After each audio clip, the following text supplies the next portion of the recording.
Hi guys, this is Alan. Welcome back to this channel, Gaijin World. And today pag-usapan natin yung portfolio natin sa stock market na hindi natin na-reach yung ating goal. So gusto kong i-share sa inyo kung saan ba tayo pwedeng mag-improve sa pag-i-invest para makapag-invest tayo at hindi lang tayo makapag-ipon.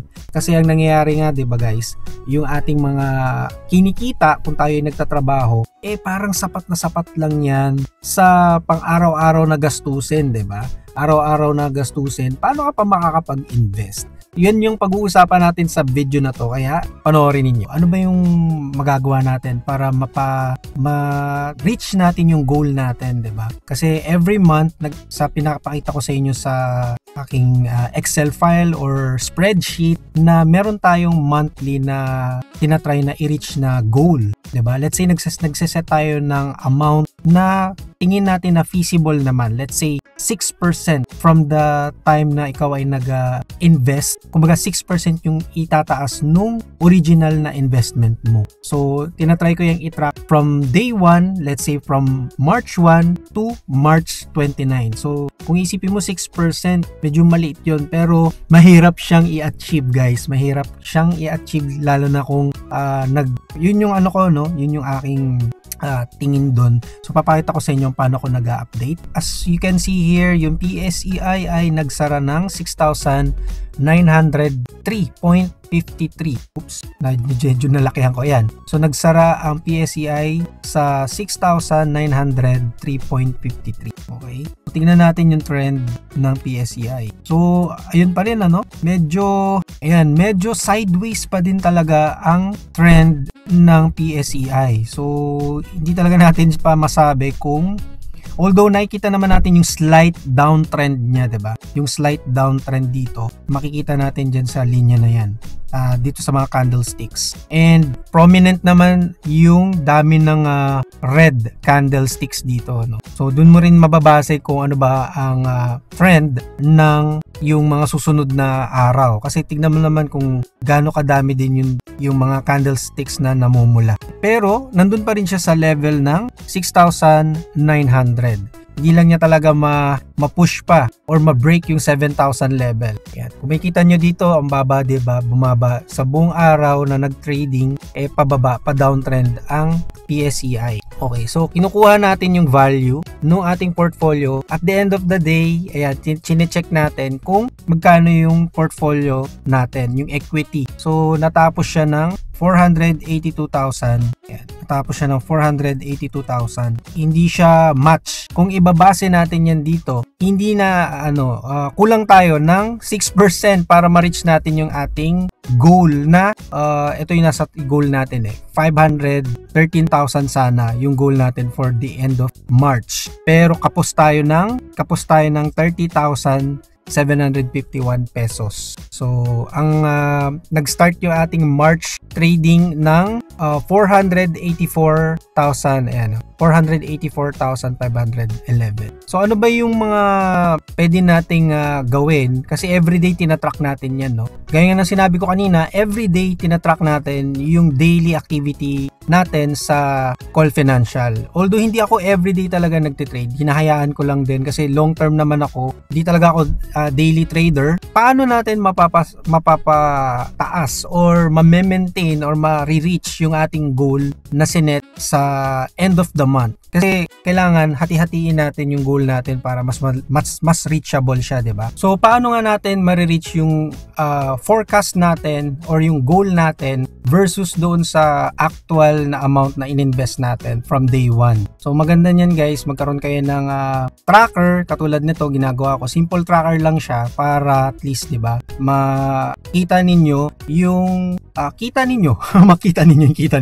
makita ninyo kung meron ba kayong progress sa inyong goal para tumaas yung inyong investment. Hindi lang naman sa Call Financial, 'di ba? Ang mahirap kasi nito, nagsiset tayo ng amount, let's say 6% plus 6% nung original investment natin. Ang problema nun, yung 6%, paano mo pupunuin? Katulad niyan, kulang ako ng 30,000 pesos para ma-reach ko yung goal ko. 'Di ba? 6%. Katulad niyan nakalagay diyan, yung goal difference, negative 6% ako dito. Hindi ko siya na-reach. So, ano ba yung mga possible na pwede kong gawin na hindi ko nagawa pa or gagawin ko pa lang para ma-reach ko yung goal na yon? Okay, so meron akong mga kodigo dito, ayan o, kodigo na parang ano ko yan siya, cheat code. Pero ang hirap ka din kasi siyang sundin. Pero I hope na kayo bilang mga taga-subaybay at gusto ding mag-invest at tumaas din yung investment, 'di ba? So kailangan talaga ng disiplina para ma-reach natin yung goal natin. Ano ba yung mga dapat nating gawin para tumaas yung goal natin or ma-reach natin yung goal natin? So as an investor, as a simple investor katulad natin, 'di ba? Hindi naman tayo, lagi tayong nagtatrabaho pero hindi naman tayo talaga tutok sa financial. Ang maganda niyan, mag-set ka nga ng target goal, at the same time, naglalagay ka rin ng pondo sa account mo. Okay? So, paano ka makakapaglagay ng pondo? So, manggagaling yan dun sa source of income. Ano ba yung source of income mo? Ang problema kasi sa atin, nagtatrabaho tayo pero sobrang dami nating bayarin. Ang dami nating bayarin. Kumbaga, wala tayong ekstrang pera para pang-invest. 'Di ba? 'Yun ang problema natin. Gusto nating kumita pero hindi sapat yung kinikita natin para mag-invest. So ang kinikita natin is galing lang din sa, kumbaga yung kinikita natin is para yun sa emergency fund or para yun sa savings, sa pang-araw-araw na gastusin natin. Problema dyan, kapag gano'n yung nangyayari, wala talaga tayong mai-invest, 'di ba? So naglista ako ng mga ways para madagdagan yung ating source of income. So isa na rin syempre dito yung 'di ba? Ito, yung pag-YouTube natin. So isang way din 'yan, yung social media, guys. Gamitin natin yung opportunity na kumita sa internet. Okay? So ngayon naman kasi ang dami ng digital services, 'di ba? So gamitin niyo yung inyong social media influence, 'di ba? Yan, para kumita. So isa ng way na rin ito yung ginagawa natin na pag-YouTube para makadagdag din ng income, 'di ba? Isa din 'yan. So pwede rin naman kayong, kung sikat kayo sa TikTok, sa Facebook, 'di ba? Doon sa iba't ibang mga social media, at kung meron kayong mga affiliation, isa rin 'yan sa makakatulong sa pagtaas ng inyong income. Okay? Yung source of income na pwede nating ilagay dito. Okay? Para ma-reach ko tong 30,000 na to. Para akong nag-aano sa inyo parang nagpapanata ako na ito yung dapat kong gawin na hindi ko pa nagagawa kasi nga medyo busy din ako sa work, and sinisingit-singit ko lang din tong YouTube natin para at least makadagdag. So, yan, dun sa mga sinasabi ko na sa inyo yung aking plans para makadagdag sa natin, sa source of income, at makapaglagay pa tayo dito sa call at ma-reach natin yung goal natin, yung ating social media influence. So, kung kayo ay merong mga social media accounts, try nyo kumita through YouTube, Facebook, TikTok, Instagram, 'di ba? Pwede din kayong mag-offer ng services, digital services. Kung may website kayo, pwede kayong ma-offer ng mga digital services. Okay? So, pwede kayong kumita through, let's say, meron kayong mga merchandise na gusto nyong ibenta, lagay nyo sa website. Kung wala kayong website, meron namang mga platforms dyan na makakapagbenta pa rin kayo, 'di ba? Like Mercari, Shopify, 'di ba? So, parang pandagdag income din 'yan sa Kapag ka naging pera 'yan, pwede niyo nang gamitin 'yan pang-invest sa Call Financial. Okay? So, pwede din kayong Bitcoin, diba? Cryptocurrency. Kaso ngayon medyo mahal. Yung gagawa ko na separate video, although hindi ako masyado focus sa cryptocurrency, pero meron akong ininvest before. Hindi naman ganun kalaki, pero kumita kasi siya. Ngayon lang siya kumita, no? Ang tagal lang niyang nandun, hindi ko siya ginagalaw. Pero tumaas kasi yung Bitcoin ngayon, kaya ayun, winidraw ko na siya at naging pera na siya. Naging ko na siya, additional income ko na rin siya, 'di ba? So, ayun yung mga i-consider natin, yung source of income na pwede nating ipandagdag, na pwede nating ipang-invest aside from doon sa emergency fund.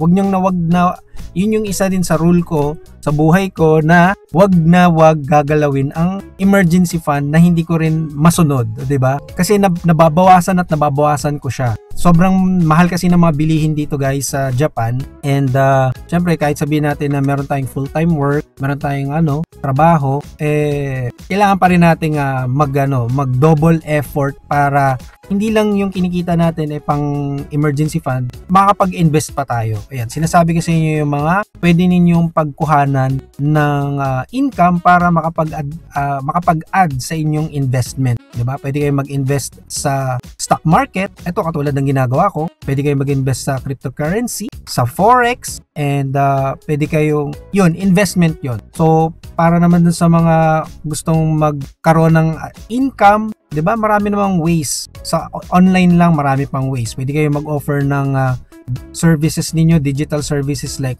kung let's say marunong kayo mag-design ng t-shirt or gumawa ng logo, 'di ba? Kahit may AI na, mas maganda pa rin yung gawang tao, 'di ba? Mas humane.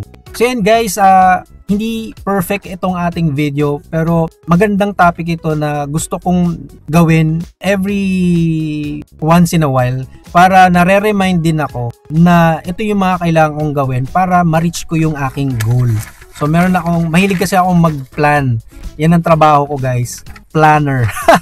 Mahilig akong, sana yun din yung gawin ninyo, mag-plan and then how to execute the plan. Kasi parang yan naging nagtrabaho ko, parang ganyan yung naging trabaho ko before sa previous work ko sa Philippines as like a project manager thing. So naging hobby ko na din siyang talagang mag-create ng plan and then how to execute the plan. Ganun din ma-apply natin yan dito sa investment, sa pag-i-invest sa stock market, sa So naman yung natututunan ko, i-share ko yan sa inyo paunti-unti. Kasi hanggang ngayon, nag-aaral pa rin naman ako. So, ayan, I hope may natutunan kayo sa video na to. Kung nagustuhan nyo ang video na to, please like this video, mag-comment na din kayo at i-share nyo na rin to dun sa mga nagsisimula pa lamang mag-invest sa stock market or kahit sa cryptocurrency. Yan. Like, share, and subscribe kung hindi ka pa nakasubscribe.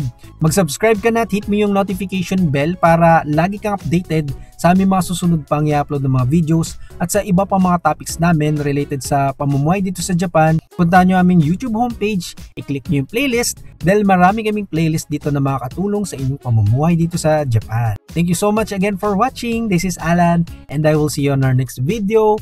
Huwag niyong kalimutang i-check yung mga videos na lalabas ngayon dito sa screen. Bye!